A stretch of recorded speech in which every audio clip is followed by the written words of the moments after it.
Maqaa Abbaa, kan Ilmaa, kan Hafuura Qulqulluu, Waaqa tokko. Ameen. Kabajamtoota daawwattoota keenyaa akkam jirtu? Kun torbanitti dilbata ganama sa'aatii 4:00 hanga 5tti irra deebiidhaan roobii ganama sa'aatii 1 hanga 1:00 kan isinii dhiyaatu sagantaa televezyiinii Waldaa Qulqulloota qophii Afaan Oromooti. Yeroo darbe guyyoota du'aa ka'uu Gooftaa keenya Yesuus Kiristoosiin booda jiran ilaalchisee Liqa Hirooyaan Luba Taamiroo Sheetuu fi Liqa Imiroo Daaqoon Darajjee Taakkalaa wajjin turtii taasisuun keenya ni yaadatama. Har'as kutaa lammaffaa turtii isaa wajjiniin taasisni kan isinii qabannee dhiyaanne ta'a. Turtii keenya har'aa keessatti Gooftaan keenya Yesuus Kiristoos du'aa ka'ee booda duukaa buutota isaa yookaan hordoftoota isaa kan ta'an Luuqaasii fi Qaloophaa kan jedhaman gara Emaa'usitti itoo deemaa jiranii gidduu isaaniitti argame waa'ee du'aa ka'uu isaa akkamiin akka isaan hubachiise, akkasumas guyyoota 40 fi halkan 40 duukaa buutota isaa barsiisaa eega turee booda gaafa guyyaa 40ffaa ol ba'uusaa, ol bahee guyyaa 10ffaa isaatti yookaan du'aa ka'ee guyyaa 50ffaa isaatti duukaa buutota isaatiif Hafuura Qulqulluu samiirraa akka isaanii erge ilaalchisee turtii kan waliin taasisnu ta'a. Akka nu waliin turtanis naffeerra nu waliin turaa isiniin jenna. Egaa dilban inni sadaffaa immoo Emaahus jedhama. Warra Emaahus karaa deemanii lama ta'anii otoo xoxxoolaganii otoo waa'ee Gooftaa du'aa ka'umsa Gooftaa dubbatanii deeman karaa Yerusaalemii ka'anii gara lixa biiftuutti osoo deemanii waa'ee Gooftaa du'aa ka'umsa Gooftaa shakkanii otuma deemanii Gooftaan keenya Yesuus Kiristoos immoo gara Emaahus warra deeman kana walakkaadhaan otoo isaan isa hin beekin isaan walakkaa deemaayyuu otuma walakkaa isaanii deemu maa inni isin xoxxoologdanii wanti dudubbachaa deemtan kuni sila jedheen isaanis Gooftaa isaanii ta'uu hin beekne maalati immoo keessummaadha antanu nagdaala Yerusaalem ati waa'ee samoona kana hojjetame nutillee Yerusaalemis nus hundumaan fayyisa jennee abdii godhannee turre Yesuus Kiristoos kan jedhame Ayhudoonni kan rarraasani dubartoonni tokko tokkos immoo nu dinqisiisani baay'ee mul'ata ergamoota argine jedhanii du'aa ka'eera akkuma jedhanii agarsiisanii nutillee baay'ee abdii gooneerra jedhanii otoo odeessaa deemanii Gooftaan keenyas isaaniin maal jedheeni Luqaasinnaa Qalayoophaa jedha hiikaa irrattillee isa kana maqaansaa lachuu tokkuma jedhanii ibsu abbootiin keenya duukaa bu'aa biraadha itti dabalu akkuma matsaafa qulqulluurra jirutti Luqaasinnaa Qalayoophaa jedheetanii darba. Maal isin mazmura faaruu keessatti raagaa keessatti matsaafolee Musee keessatti kan barreeffame amanuudhaaf lapheen keessan kan duubatti hafe akka akkanaa ta'uu qabu maaliif hin beekne ennaa jedhu lapheen isaanii hin o'ayyu ture kana otuma odeessaa otuma dubbachaa deemanii waa'ee matsaafa qulqulluu hiikoo jiru hundumaa isaanii hiikaa Gooftaan keenya qoricha keenya Yesuus Kiristoos isaanii hiikaa utuu deemanii gara sa'aatiinsaa gara sa'aatii 10 ennaa ta'u lakki sitti dheera yaa namichu nufaana galii jedhanii amma isaanii uumaa isaanii ta'uu hin beekne giddiidhumatti dirqisiisanii wajjin galanii waa'ee Gooftaan keenya Yesuus Kiristoos akka du'aa ka'uu qabu macaafoleen qulqullootaa raajiiwwan himaman fakkiiwwan fakkeeffaman akka raawwachuu qabu sirriitti itti himeet hiikoo macaafolee qulqulluu hundumaa hiikeefiit buddeenni dhiyaate maaddiin inni dhiyaate maaddii dhiyaate sana eebbisee isa nuti hamma ennaa dhiyaannee masoobii fuulduratti maaddii fuulduratti dhiyaannu egaa kiristaana taanaan abbaa warraa yoo jiraate abbaa warraa yoo hin jiraanne hangafti abbaan jiru abbaan dursu sun maaddii sana kutee akkuma namootiidha kennu sana kanarraa kan ka'edha maaddii sana qabatee eebbisee ennaa hundumaatu qooda isaanii kennee fi maaddii gooftaa buddeena gooftaa eebbifamaa gooftaan kenne sana ennaa qammasan ennaa nyaatan ijji lubbuu isaanii ifee gooftaa isaanii ta'uu beekanii ennuma sanas innis isaan bira adda bahee jedha. Egaa inni torban sadaffaas akkatti Eemaahus jedhamee beekama.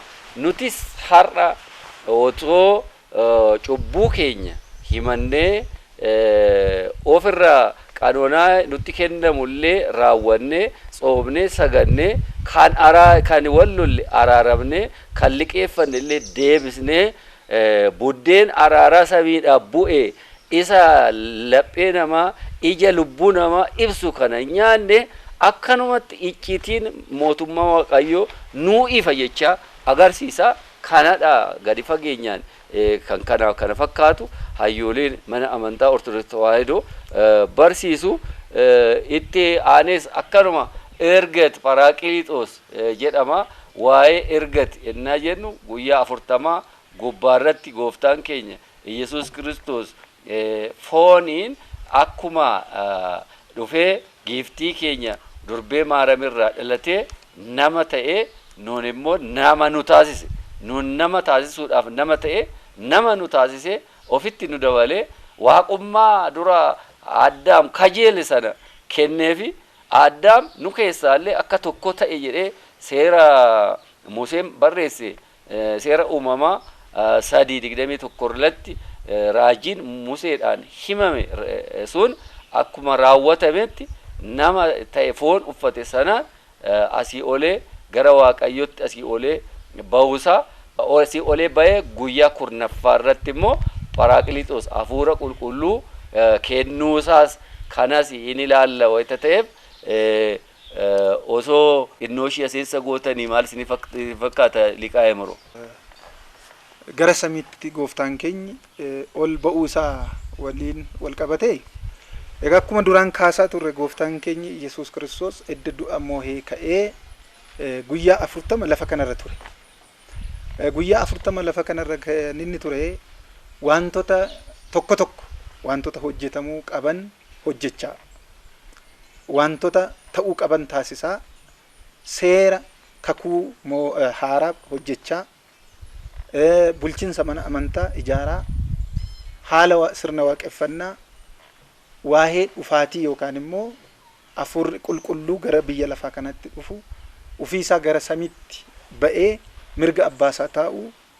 Indagana immoo edda mirga abbaasaa taa'ee jechi tokko Yohaannis boqonnaa 14 irratti kan barreeffame tokko jira. Akka daa'ima yookaan ijoollota maatii hin qabne bakkeetti isin hin gatu yookaan immoo isinin dhiisu, gadi isinin dhiisu. Maaliif ijoollonni maatii hin qabne, kan fira hin qabne, kan lammii hin qabne har'a akkuma beeknu karaa irratti asfaaltii irratti iddoo arganitti kukkufanii jiru.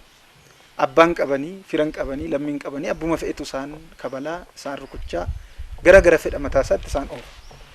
Kana haaluma kanaan isinis jedhe maaliif sodaattota turan egaa hawaariyaatun.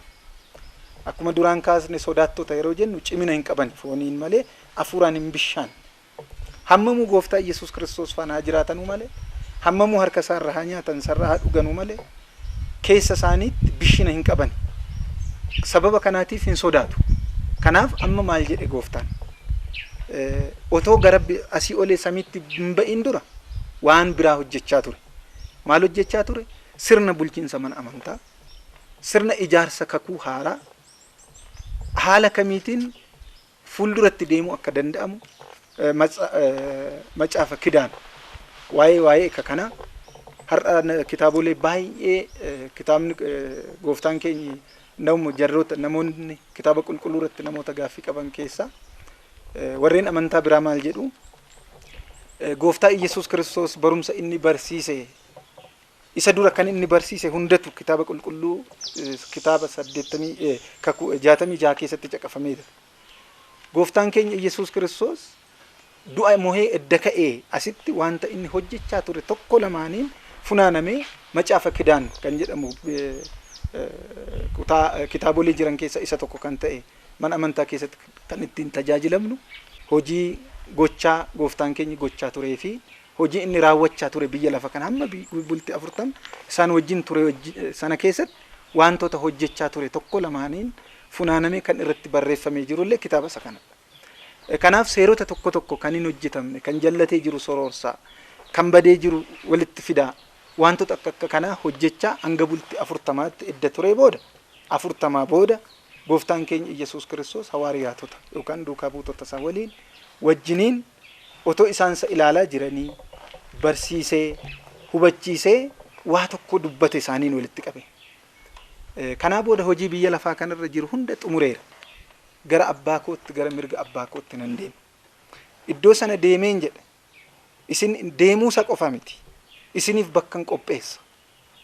Isinis hojiin keessan, qulqullummaan keessan, amantaan keessan, karoorri keessan, sagantaan isin qabdan amantaa keessan irratti fuulduratti mirga abbaa koo akka teessan, qulqulloota waliin akka hiriirtan, warra nagaa qaban wajjinin samiirra jireenya biyya lafaa kanarraa hin qabdan.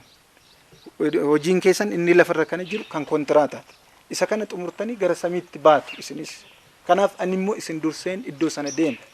Iddoo sana deemeen mirga abbaa koo taa'uu qofaa miti isiniifis bakka qopheessa. Qopheessuu qofaa immoo miti deebi'een dhufa. Waa'ee dhufaatii isaas itti himee deeme. Waa'ee dhufaatii isaas iddoo sana deemee bakka isiniin qopheessa. Indagana bakka qopheesse deebi'ee dhufeen isin fudhaa wajjin illee kan wal qabatudha. Kanaatiif egaa isaan kana hunda isaanitti mee isaan cibsee waa'ee fuulduratti immoo raawwatu jajjabeessaa hafuura qulqulluu akka dhufu isaanii gara isaaniitti ergame akka isaan barsiisuu danda'uuf akka isaan cimsuu danda'uuf akka isaan jajjabeessuu danda'u. Kanaa booda wanta ergaa abbaan koo na erge hunda raawwadheera. Isaa booda gara abbaa koon deema. Deemeen immoo kanan abbaa koorraa fudhe kana isiniif kenna. Kan isin jajjabeessuuf, kan isin barsiisu, kan isin gorsu, kan isin cimsu immoo jajjabeessaa hafuura qulqulluu gara keessanitti nan erga jedhee otoo isaan ilaalanii gooftaan keenya haala otoo isaan ilaalanii fageenyaan otoo isaan ilaalanii isaan irraa adda bahuusaa gara samiitti asii olee bahuusaa. Kanaaf egaa manni amantaa keenya isa kana haala kanaan bal'inaan keessi. Egaa nuti ergatii kanarraa yookaan immoo ol ba'umsa isaarraa wanti nuti argannu jira inni guddaan.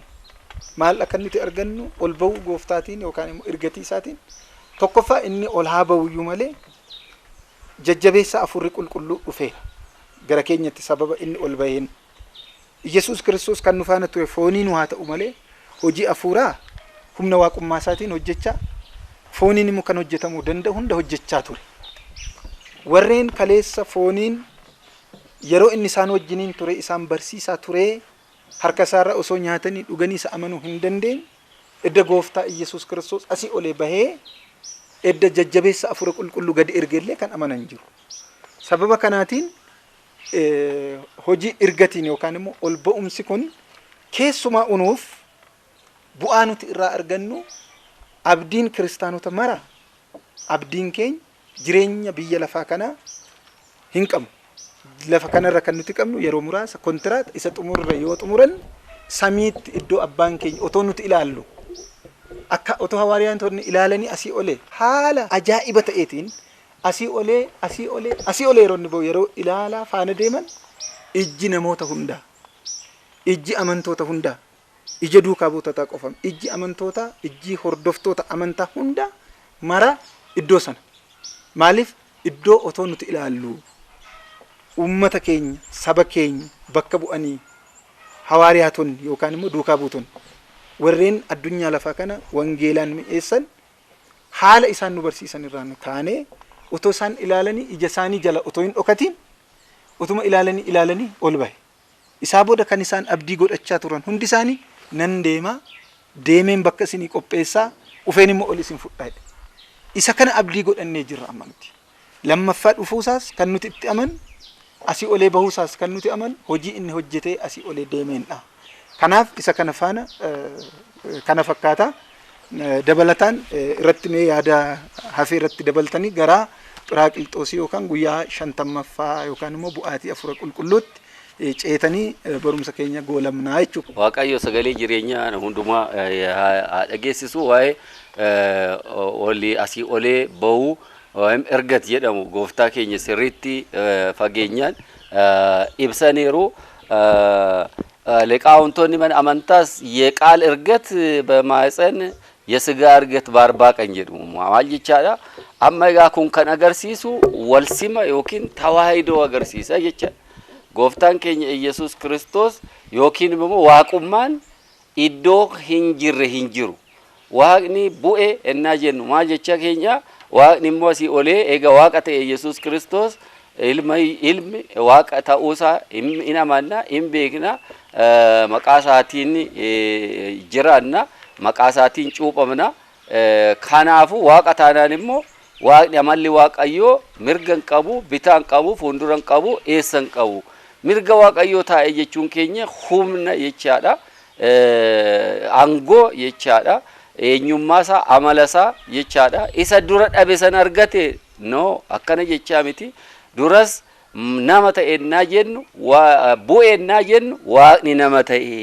jechuu keenya baay'ee naa jennu immoo namni waaqa ta'e jechuu keenya egaa kanadha inna otum akkumatti otum ilaalamu otoo qabatamu iddoo hundumaa jiraachuunsaa otoo nafiin inna mul'atu kan hin mul'anne ta'uunsaas otoo hin irraanfatamiin Yesuus Kiristoos jecha kanadha gadi fakkeessite manni amantaa iccitiisaa ibsiti kana hegaa akkuma sila ibsameet ergat jechaan waaqayyo gooftaan keenya asii olee bayennaa jennu namni waaqa ta'e jechuu keenyadha waaqummaa argate sila addaam dura waaqa taata jedhee daabiloos gojomaasise ture kunoo Kiristoosin namni waaqa ta'e sun raawwate jechaadha bu'ennaa jennu immoo waaqni bu'aa ba'ii qaba jechaa otoo hin ta'in waaqayyo gadi of qabuudhaan nama ta'e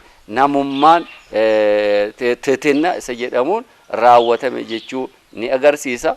Ittaansee akkuma caqasame parakliitas hafuura qulqulluu ibsaa jajjabeessa kan jedhamu ba'aala haamsaa jechaan ba'aala haamsaa parakliitos bara haamsaa pentekoste haamsaanya ቀን ጉያ ሸንተመፋ ጉያ ሰነጋ በዓለ ሰዊት isa jedhamu ayyaana garbuu qamadii asheeta garbuu asheeta qamadii guyyaatti kabajamu ayyaana kana kabajuudhaaf torba turaniitu guyyaa shantamaffaa ayyaana ba'aala sawit isa jedhamu ayyaana garbuu midhaan innaa ga'u makar isa jedhamu kana kabajuuyyuu ture egaa iddoo hundumaayyuu karaa baas karaa lixaas karaa kaabaas karaa kibbaas kan jiran namoonni baay'een samii gajjallaa jiran hundumtuu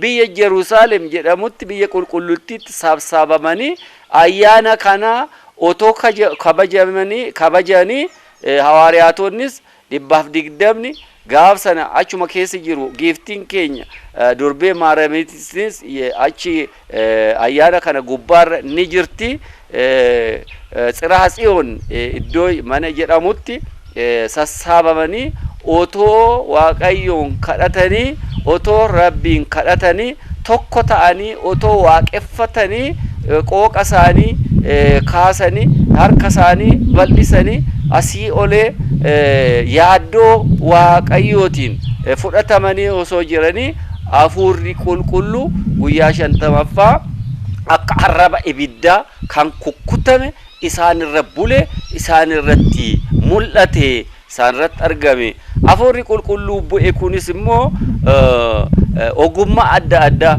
qooda adda addaa loqoda adda addaa qooqa adda addaa isaanii ibse qulqulluun Phexrosis innaa barsiisu hundumtuu innaa dhagaan hafuura loqoda yookiin qooqa adda addaan innaa dubbatan dhagaani ajaa'ibsiifatan dinqisiisatan jarreen kun warra Galiilaa miti akkamatti nuti hundumti keenya qooqa keenya loqoda keenyaan isaan irraa dhaga'uu qabna isaanoo egaa biyya biyya Ibrootaa jiru Israa'eelota yoo danda'an Hibriyu yookaan immoo Tsir jedhamu kanaaf Armaayik kana kan fakkaatu malee kiristaanonni gaafsan amanan immoo kan dhufan Roomaa kan dhufan jiru Jarmanii kan dhufan jiru Arabaa kan dhufan jiru Afrikaa kan dhufan kan dhaqan jiru Itoophiyaadhaa kan dhaqan jiru akka Yohaannis Afoorqi caqasittis iddoo hundumaati samiidhaa gadi kan jiran jedha matsaafnis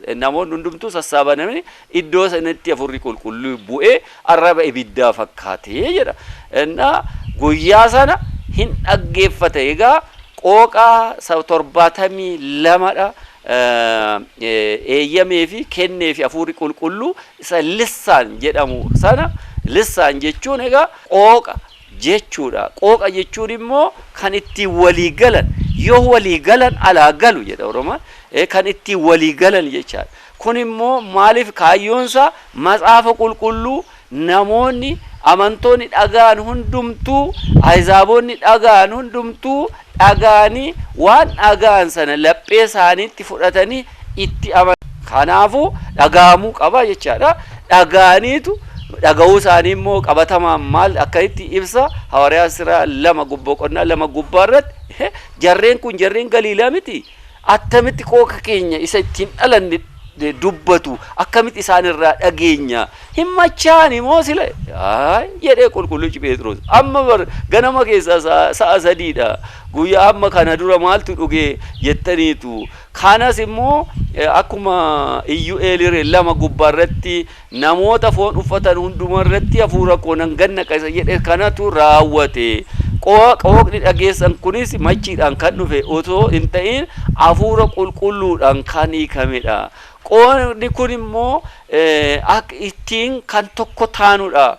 Akkuma Hawaariyaa Sira 4:32 gubbaarratti warri amananis yaada tokko qabuuyyu ture, laphee tokko qabuuyyu ture, mana amantaa tokko qabuuyyu ture, kaayyoo tokko qabuuyyu ture jedha. Kana nama hundumtu qooqni isaanii tokko jechaa miti. Qooqni isaanii adda qooqa isaanii kan ittiin ibsan garuu maqaa abbaa kan ilmaa kan Hafuura Qulqulluu yoo jedhanis በስመ አብ ወወልድ ወመንፈስ ቅዱስ አሐዱ አምላክ yoo jedhanis in the name of the Father of the Son of the Holy Spirit yoo jedhanis qooda sana kanas yoo dubbatanis jechi isaanii kaayyoon isaanii waaqni isaanii tokko abbaan isaanis adda isarraa fottoqoni tokko lubbuu isaan argatan abbaan keenya waaqayyo uumaan keenya funyaan afaanitti if jedhee isumatu hamma qaqqabe isum argateni lubbuu tokko qabu nafsee tokko qabu yaada tokko qabu amantaa tokko qabu warri amanan dura garuu qooqni addaan innaa bahu lolaaf dheekkamaan ture. Kun immoo seera uumamaa 11 gubbaarratti xiqqima sanaa iddoo jedhamutti waaqayyo innaa nama wajjin wal lolu qooqa adda taasisaa innaa sana. Maaliif innaa sana isaan qarooma isaaniitiin boonaniit tokkummaa isaaniitiin boonaniit qooqni isaanii adda tokko ta'uu sanaan akka tokko ta'etti haala nagaatiin haala ulfinaatiin itti fayyadamuu dhiisanii mee ka'anii baaneetu samii kanarra kan jiru kanaan dura kan bishaan danfaatiin biyya keenya wagana keenya balleesse kana nuti immoo taraa keenya itti baaneetu riqaadhaan gamoo hojjenneetu waraannee buufna inna jedhan qooqni isaanii tokko kan ta'e nu nirad wanika'u nagaroo mulakalaadhaan koottaa ni buuna kalawadaawaa warri jedhaman kana qooqa isaanii addaan facaafna jedhanii Sillaaseen facaasanii ture. Hamma immoo bara Kiristinnaa gooftaan keenya nyaadhumu qoomni addaan kun qooqa 2000 caalatti macaafoleen qulqulluun hiikamaniit macaafoleen hiikaman kun hundumtuu waa tokko dubbatu waa'ee amantaa waa'ee gooftaan keenya qorichi keenya uumaan keenya gaachanni keenya abdiin keenya Yesuus Kiristoos nama ta'ee nama nu taasisuusa gooftaa keenya Yesuus Kiristoosiin foonsaa nyaannee dhiigasaa dhugne mana amantaa inni nuu kennetti amanne waaqa gooftaa tokko qabnaa miti kan jedhe Mikiyaas 2:10 gubbaarratti 7 gubbaarratti waaqayyo tokko qabanne kan ittiin tokko taanu ta'eet isa bittinna sana walitti kan sassaabe guyyaa Pharaklitos guyyaa 50ffaa 50nya kan isa jedhamu Pharaklitos Hafuurri Qulqulluun bu'e namoota isa hawaariyaatirra hafe isuma gooftaan keenya barsiise isuma gooftaan keenya Yesuus Kiristoos addunyaa biyya lafaa kanaatti ibse sana ibsuudhaaf isuma jabeessuudhaaf hafuurri qulqulluus ጊዜ tokkicha arraba ibiddaatiin akka bu'e haamsaanyaa qal'isaan jechuun kan itti walii galan qooqa itti walii galan malee qooqa hin dhagaamne nabiyyiin tokko hawaariyaan tokko duukaa bu'aan tokko saksasar kan jedhamu bakkee hawaariyaatota bakkee abbootii kan bakka bu'e tokko kan hin dubbanne matsaafa qulqulluu irratti achi dhufee kan hin qabne waan hin beekamne kan dubbate hin jiru beekamaadha hawaariyatoonni kan dubban lissaan jechuun egaa qooqa jechuudha qooqa jechuun immoo kan itti walii galan jechuu ibsa jecha.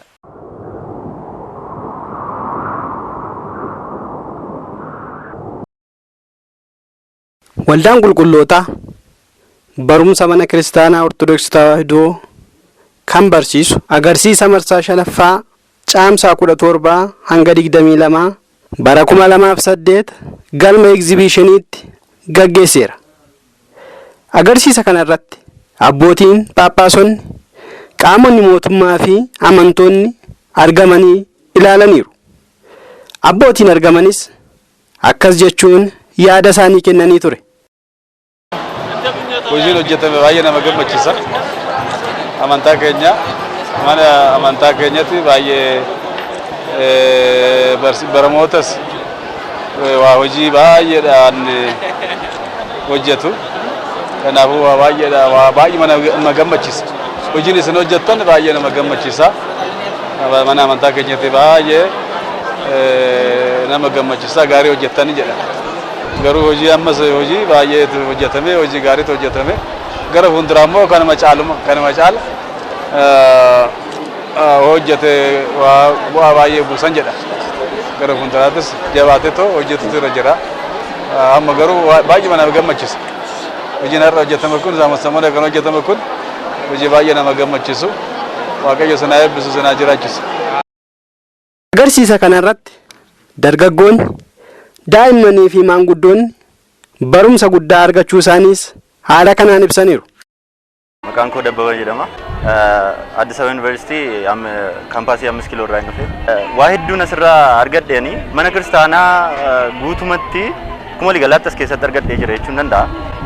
Walumaa galatti jechuudha yoon ibsu seenaa mana kiristaanaa darbii darboo ishee duudhaa mana kiristaanaa sirna mana kiristaanaa fi akkasuma immoo utubaa mana kiristaanaa kan ta'e walumaa galatti waldaan qulqullootaa argisiisee jira. Argisiisee akka sirriitti hubadhu na taasisee jira. Waa hedduun argadhe kan biraa waldaan qulqullootaa mana kiristaanaa ammayyeessee akka oofaa jiru jechuun bara wajjiniin haala kamiin dhalootaaf ga'uudhaaf jechuudha. Barumsa mana kiristaanaa wanta yeroo kana ammayyaan fideetti fayyadamuudhaan mana kiristaanaa gara fuulduraatti dhaloota dhufuuf akka dabarsuuf hojjeta akka jirudha. Nutis barumsa mana kiristaanaa beeknee hordofnee foon keenyaa fi lubbuu keenyaaf nageenyaa fi fayyina akka argannu dhaamsa keenya dabarsina. Kabajamtoota daawwattoota keenya qophii keenya har'aarraa barumsa guddaa akka argattan ni abdanna. Torban sagantaa biraa qabannee kan dhiyaannu ta'a. Waaqayyo gooftaan nama torbanii nu haa taasisu nagaa ta'aa isiniin jedha.